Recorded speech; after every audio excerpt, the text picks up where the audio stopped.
Всем привет! С вами, как всегда, самая познавательная из всех развлекательных программ «Ижевск. Опыт, практика, анализ». И сегодня мы узнаем, каким бассейном можно оснастить свой дачный участок. Чем вообще полезно владение огородом и что делать, если его нет. Но обо всем по порядку.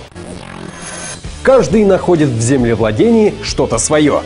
Крепкий молодец находит в нем силу, седовласый старец находит в нем покой. А те, у кого нет огорода, ищут, у кого бы его купить. Сколько стоит дача, узнаем из нашего следующего сюжета. Хочу дачу, говорит себе каждый городской житель хотя бы раз. Этот зов природы начинается каждую весну. Дача, огород, сад, как ни называют участок земли с незамысловатым домиком, именно этот кусочек природы испокон веков радует и кормит россиян. Труд на свежем воздухе, шашлыки с друзьями или семейный обед на веранде с только что сорванным укропчиком, а вокруг вами выращенные цветы, яблони, поудаль банька, все свое, родное, лепота. Как говорится, земля – это тот товар, который не изнашивается, не стареет, он ничего с ней не будет. Это самое выгодное вложение в землю. Даже можно очень дешевую землю купить. Цены идут у нас от 10 тысяч и до бесконечности.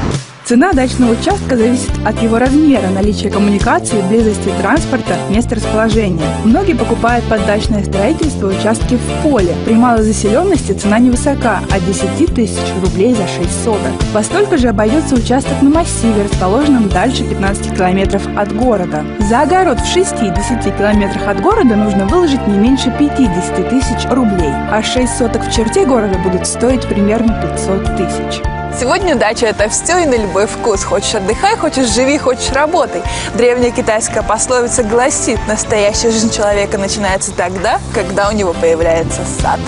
У современного человека такая жизнь начинается после сделки купли-продажи, а точнее ее регистрации. Процесс проходит в несколько этапов и занимает примерно 2 недели.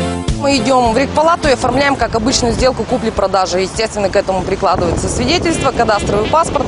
Если есть строение, техпаспорт, если это дом, там еще домовая книга. Предварительно придется провести замеры, межевание земли и сделать запросы в БТИ. Когда все документы на руках, нужно прийти в Росреестр и отдать документы на регистрацию. После новый владелец получает свидетельство о праве собственности. Теперь уже можно думать о покупке семян, саженцев, инструментов и планировать участок.